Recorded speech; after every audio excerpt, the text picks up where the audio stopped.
Have you ever noticed how the smallest things can shift your entire mood? In Japan, emotional balance doesn't come from grand gestures. It begins in the quietest corners of daily life. A simple act like emptying your bag after work, folding your clothes with care, or changing into softer clothes when you get home isn't just about order, it's a reset. A signal to your nervous system that you're safe now. You've arrived. These are not chores, they're quiet rituals. Where the West often seeks answers in doing more, faster, louder, Japanese minimalism whispers a different truth. Peace lives in the pause. Everyday habits, when done mindfully, become anchors. They give form to the formless overwhelm we carry, and slowly they soften the sharp edges of our days. This isn't about being perfect, it's about being present. It's about creating space not just on your desk or in your home, but in your mind and in your breath. So, today let's step into the world of Japanese minimalism, not as a trend, but as a gentle invitation to slow down, to return to simplicity, and to rediscover the healing power of small, intentional acts. Are you ready to begin again with less? 1. Empty your bag. Every day. Have you ever opened your bag at the end of the day and realized it's carrying more than just things?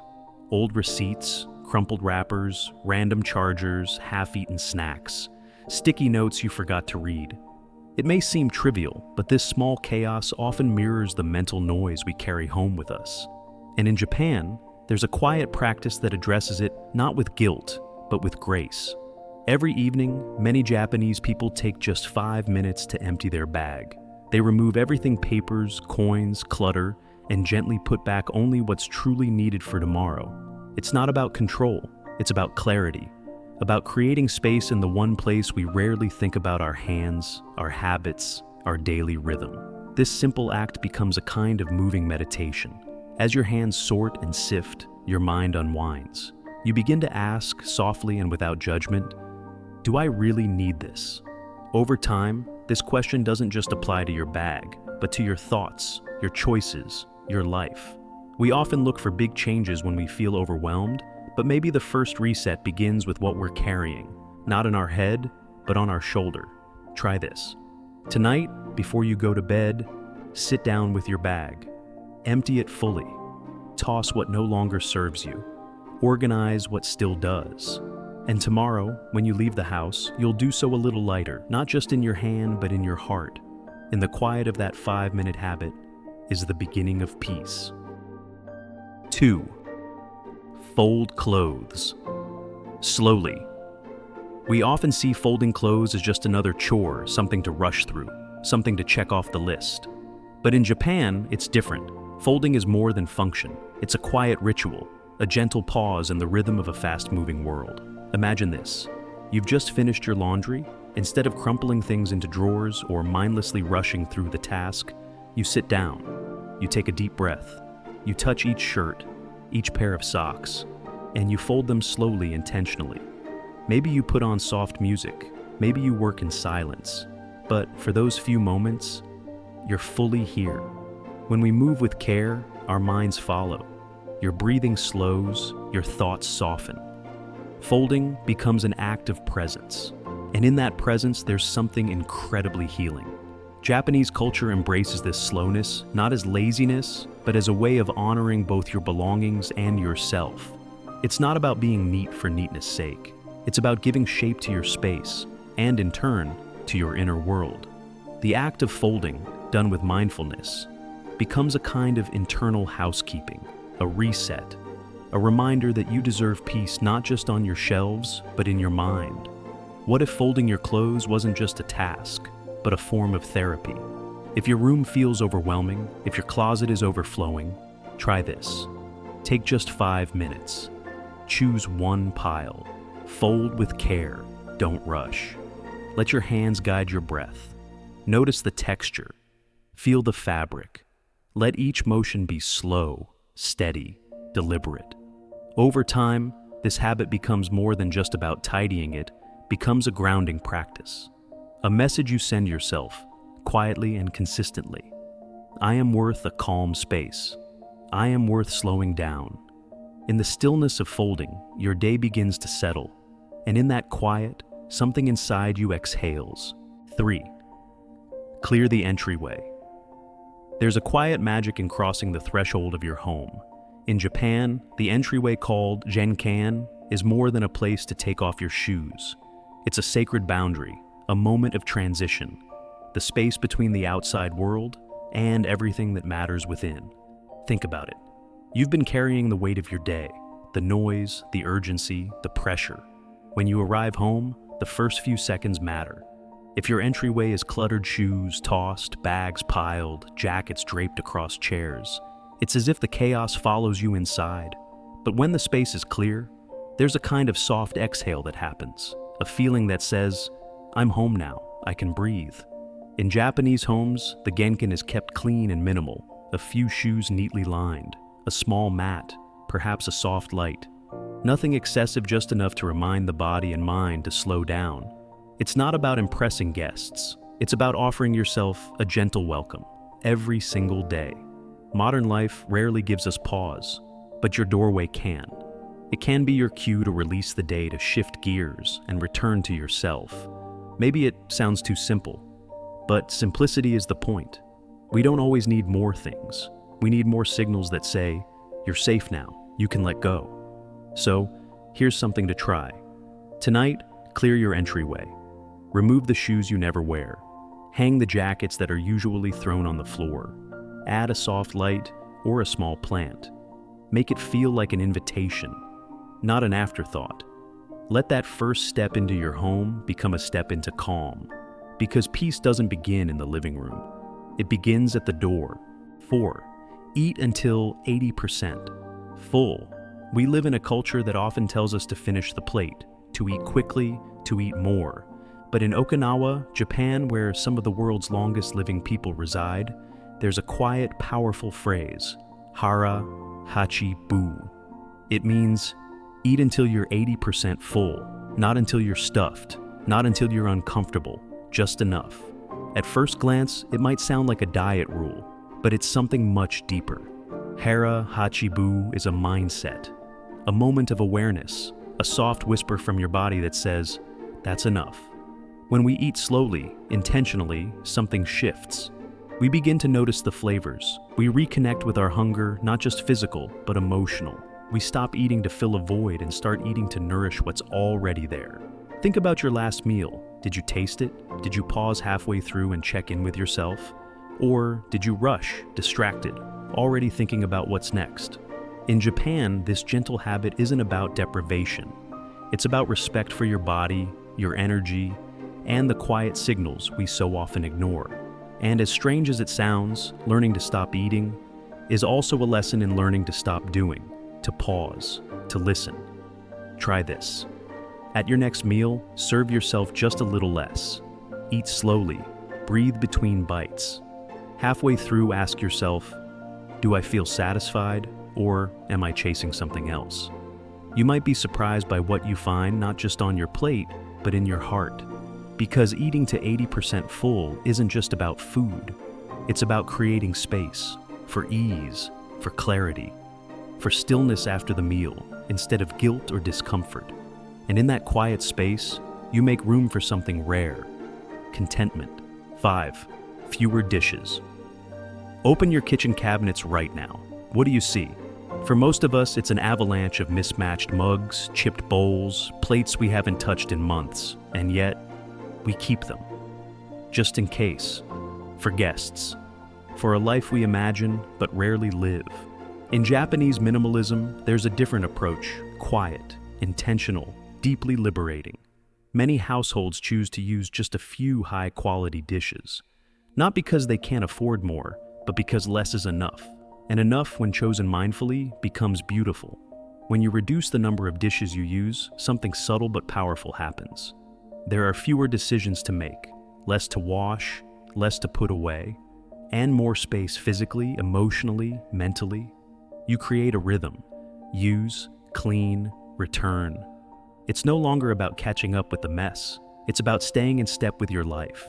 Think about how often dishes pile up, not just in your sink, but in your mind.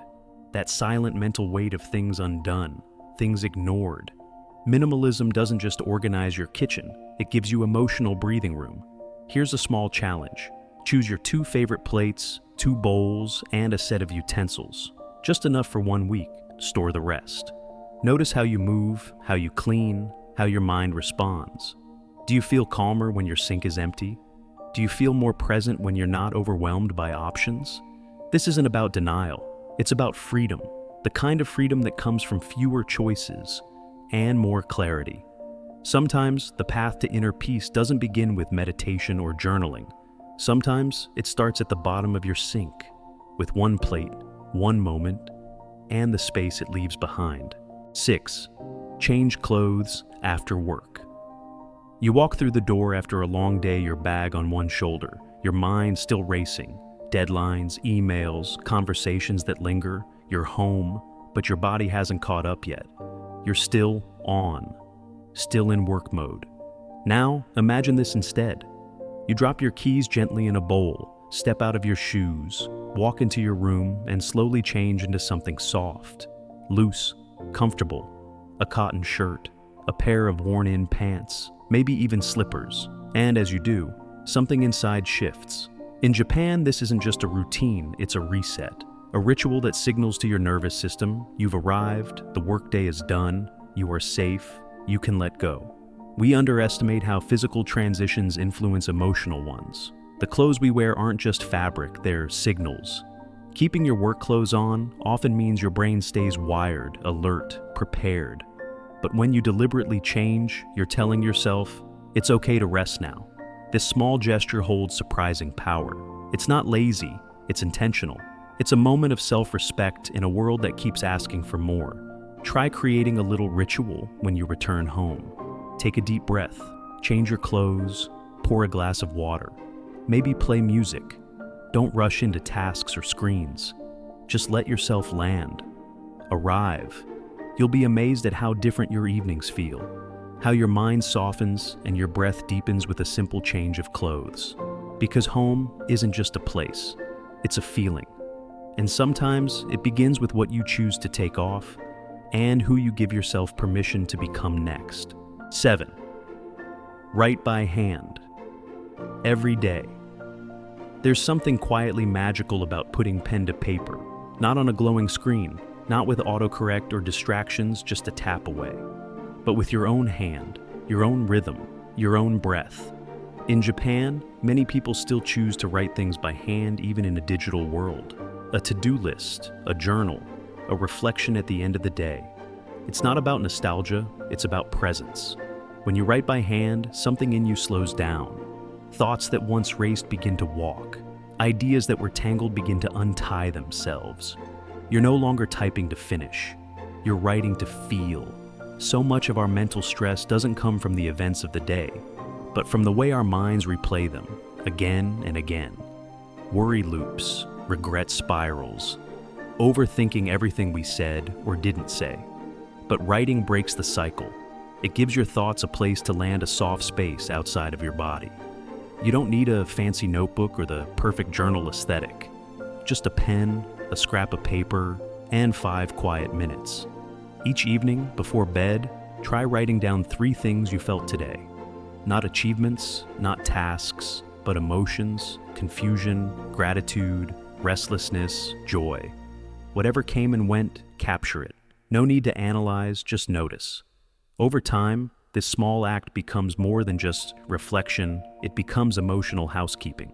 You begin to see yourself more clearly. You begin to soften the weight of everything you've been holding. And maybe, most importantly, you give your mind permission to rest. Because healing doesn't always happen in therapy sessions or grand breakthroughs. Sometimes it begins with a pen, with a blank page, and the courage to show up just as you are. 8. Embrace empty space. We live in a world that constantly urges us to fill every corner. More photos on the walls, more books on the shelves, more stuff on every surface, as if emptiness itself is something to be fixed. But in Japan, there is a quiet wisdom called Ma, the beauty of empty space.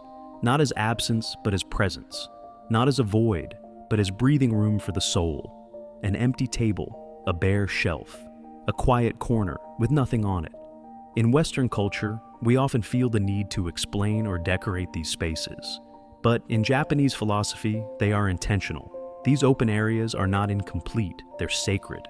They offer the mind a moment to rest, a place for stillness to live. Think about how your eyes feel when scrolling endlessly, or your mind when your space is crammed with things. That mental fatigue, it's real, and Ma is the antidote. Try this. Clear just one surface in your home, a nightstand, a coffee table, a desk. Don't rush to fill it. Don't reach for a candle or a plant to make it look nice. Just let it be. Allow the silence in the space to mirror a silence within you. It may feel strange at first. Emptiness often does. But with time, that emptiness begins to feel like a breath, a pause, a kind of soft invitation. What if we didn't see emptiness as lack, but as capacity? A space not for more, but for meaning. Because sometimes what we truly need isn't something new to look at. It's a place where our eyes and our hearts can simply rest. 9. Use one bag. How many bags do you own? Backpacks for work, totes for errands, gym bags, weekenders, purses, laptop sleeves. And yet, how often do you find yourself repacking, rummaging, forgetting something, feeling scattered before the day even begins? In Japan, there's a quiet alternative, one well-made, intentional bag, used every day, for everything. Not because it's trendy, not because it's minimalism for the sake of aesthetics, but because it's freedom from decision fatigue. One bag becomes your companion, familiar, reliable, a physical anchor in a world full of moving parts. When you use just one bag, you begin to choose what truly matters. You stop hauling around expired coupons, tangled cables, and just-in-case clutter. You pack with clarity, with purpose. And that mindset, it starts spilling into other parts of your life, your calendar, your commitments, your thoughts. It sounds simple, but simplicity, when done with care, becomes powerfully transformative. Try this. Choose one versatile, high-quality bag. Empty it completely. Clean it out. Then, refill it intentionally with only what you truly need. Do this each night before the next day begins. Not rushed, not reactive. Just 5 quiet minutes of mindfulness. Over time, this nightly ritual becomes more than preparation. It becomes a moment of reflection. What am I carrying that still serves me? And what can I finally set down? Because emotional clarity often begins with physical clarity. And sometimes peace comes not from what you add, but from what you no longer carry. One bag, one decision, one less weight on your shoulder and in your mind. 10. Accept the weather. We check the forecast. We complain about the rain. We cancel plans when it's too hot, get frustrated when it's too cold. But what if the weather was never the problem? In Japan, weather isn't seen as an inconvenience, it's simply part of life. Rain doesn't ruin the day, it reshapes it. Wind doesn't disturb it, invites adjustment. Snow, heat, storms, they come and go, just like our emotions. And just like emotions, they don't need to be controlled, only accepted. This quiet mindset of preparing instead of resisting can shift more than just your day. It can transform your inner world. Imagine stepping out into the rain and not rushing, not muttering complaints under your breath, but walking slowly, feeling the coolness of the air, hearing the soft percussion of drops on your umbrella, letting the weather be as it is. There's a strength in this, a stillness. You begin to realize peace doesn't come from controlling the world around you. It comes from learning how to meet it calmly as it is. Try this. The next time it rains, pause. Don't grab your phone, don't rush to cover. Instead, take one slow step. Listen, feel, breathe. This is not about loving discomfort. It's about softening your resistance to life. Because resisting the rain doesn't make it stop. And arguing with the wind changes nothing. But when you welcome what is, you gain something far more valuable than control. You gain resilience. You gain clarity. You gain a moment of quiet in a world that's always pushing forward. And maybe that's all we ever need to stop fighting the forecast and start living with the weather, both outside and within. 11th, repair before replacing. We live in a culture that tells us, If it's broken, replace it. Get a new one, order another, toss the old and move on. But in Japan, there's a quiet tradition that says otherwise. It's called kintsugi, the art of repairing broken pottery with gold. The cracks aren't hidden, they're honored, highlighted, made beautiful. Why? Because the flaw becomes part of the story. Not something to erase, but something to celebrate. This philosophy isn't just about ceramics, it's about life. When something in your home breaks a chair, a zipper, a lamp, the impulse is to discard. But what if we paused? What if we saw repair as a form of care, of attention, of patience?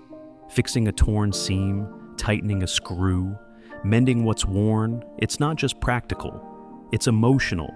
It says, this still matters. It teaches us that perfection isn't required for value, that something doesn't need to be new to be worthy, and neither do we. In a world obsessed with upgrades, repair becomes a radical act, a quiet rebellion against throwaway culture. Try this.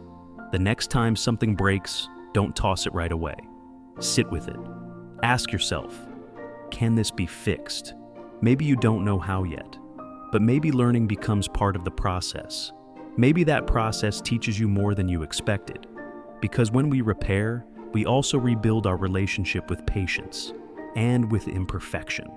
The objects in our homes, like the moments in our lives, aren't meant to be flawless. They're meant to be lived with, cared for, treasured, even when they're worn, especially when they're worn. And sometimes, the most beautiful things are the ones that have been broken, healed, and chosen again. When we think of minimalism, we often picture white walls, empty shelves, and the absence of things. But in Japan, minimalism isn't about having less, it's about living more peace, more clarity, more presence in each small moment. What we've explored together today isn't just a checklist of habits, it's a shift in perspective, a quieter way of being. Because every one of these simple Japanese practices, emptying your bag, folding with care, clearing your doorway, writing by hand, they're not about perfection. They're about intention. They remind us that a tidy home can lead to a calmer mind, that the way we treat our surroundings is often a mirror of how we treat ourselves. That space, stillness, and simplicity aren't luxuries, they're gateways to something deeper. And in a world that moves too fast, asks too much, and fills every second with noise, choosing to slow down becomes a revolutionary act. So, no, minimalism isn't self-denial, it's self-respect. It's the quiet power of saying, this is enough, I am enough, and maybe, just maybe, that's where real peace begins. Thank you for being here, for breathing through this with me, and for choosing, even for a few minutes, to return to what truly matters.